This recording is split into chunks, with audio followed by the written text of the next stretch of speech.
विश्व स्वास्थ्य संगठन की सालाना बैठक वर्ल्ड हेल्थ असेंबली का दूसरा दिन और दूसरे दिन में सभी देशों ने ये कोशिश की है, बल्कि कोशिश क्या उसमें लगभग कामयाब भी रहे हैं और चाइना के सुर भी बदले हैं। WHO और चाइना 194 देशों के निशाने पर रहा और चाइना ने माना कि वो जांच करवाएगा और जांच में सहयोग करेगा और अगर वैक्सीन चाइना को मिलती है तो वो पूरी दुनिया में बिना किसी भेदभाव के सभी लोगों में वितरित की जाएगी। अब एक और अच्छी खबर आई है। ये खबर है अमेरिका से। अमेरिका की एक बड़ी फार्मास्यूटिकल कंपनी है मॉडर्ना थेरेप्यूटिक्स, जिसका हेड ऑफिस मैसाचुसेट्स में है। ये कंपनी भी कई दिनों से वैक्सीन बनाने में लगी हुई थी और इस कंपनी के वैक्सीन का ट्रायल ह्यूमन ट्रायल के लेवल पे पहुंच चुका था और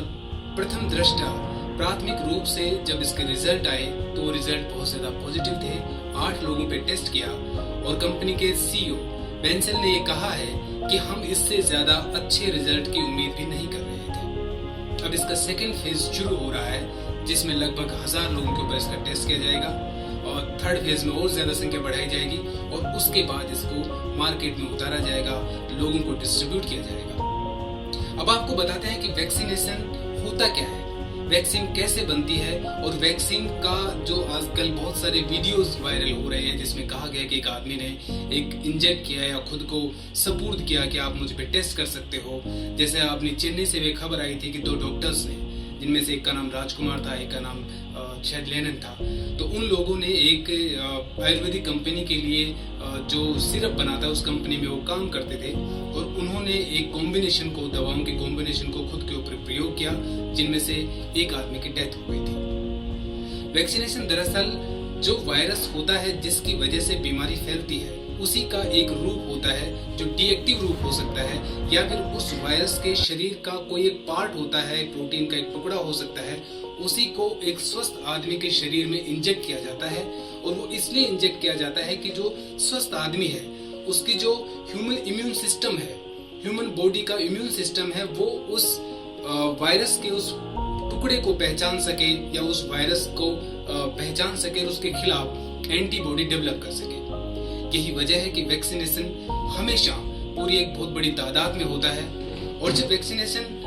डेवलप करने का प्रोसेस होता है, जैसे हमारे यहाँ पर सीरम इंस्टीट्यूट है जो पुणे में है, वो पूरी दुनिया में सबसे ज्यादा वैक्सीन बनाने वाला कंपनी है और पूरी दुनिया में उसके वैक्सीन डिस्ट्रीब्यूट भी होते हैं। सीरम इंस्टीट्यूट ऑफ इंडिया ने भी ऑक्सफोर्ड यूनिवर्सिटी के साथ एक कोलैबोरेशन किया है और उस कोलैबोरेशन के तहत वो भी एक वैक्सीन बना रहे हैं। जेनर इंस्टीट्यूट इसमें तीसरा पार्टनर है, वो भी एक वैक्सीन बनाने में लगे हुए हैं जिसके सकारात्मक परिणाम दिखने लगे हैं और ये अभी ह्यूमन ट्रायल पर जाने वाला है।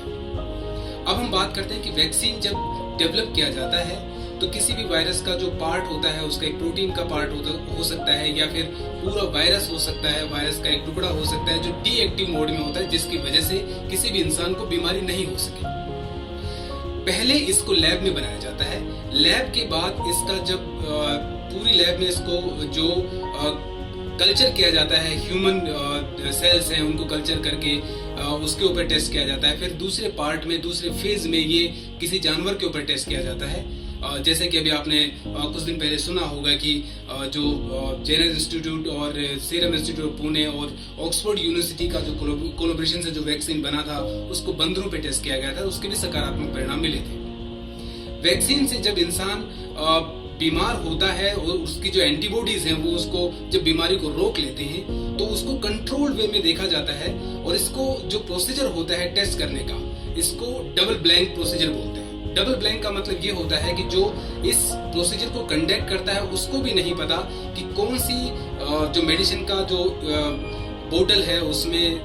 सिंपल स्वाइन है या फिर उसमें वायरस है, और जिस आदमी पे इस्तेमाल करते हैं उसको भी नहीं पता होता। फिर उनके डेटा के हिसाब से तय किया जाता है कि किस तरह के लक्षण उनमें आए हैं। उन्हीं लक्षणों के आधार पर उनको जब वेरीफाई किया जाता है और उसको जब परमिशन मिल जाती है मेडिकल अथॉरिटी से, तब उसको फिर प्रोडक्शन के लिए भेज दिया जाता है, वही फिर पब्लिक में बांटी जाती है।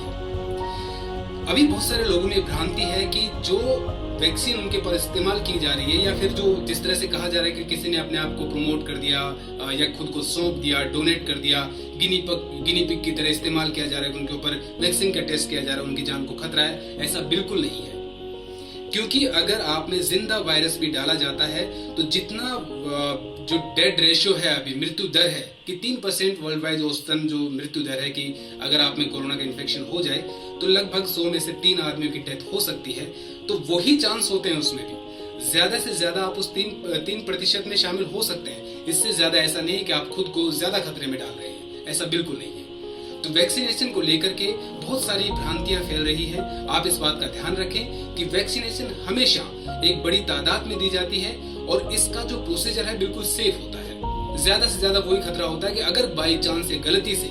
कोई जिंदा वायरस किसी में इंजेक्ट हो जाता है तो उसमें यही होगा कि जो अभी बीमारियों के कारण या फिर कोरोना महामारी की वजह से जिन लोगों की डेथ हो रही है वही कारण उसके ऊपर भी लागू हो सकते हैं। अभी एक अच्छी खबर भारत से भी आई है कि अश्वगंधा को एक तौर पे देखा जा रहा है कि वो इम्यून सिस्टम को तो बढ़ाता ही है, इम्यून सिस्टम के साथ ही वो इस कोरोना महामारी में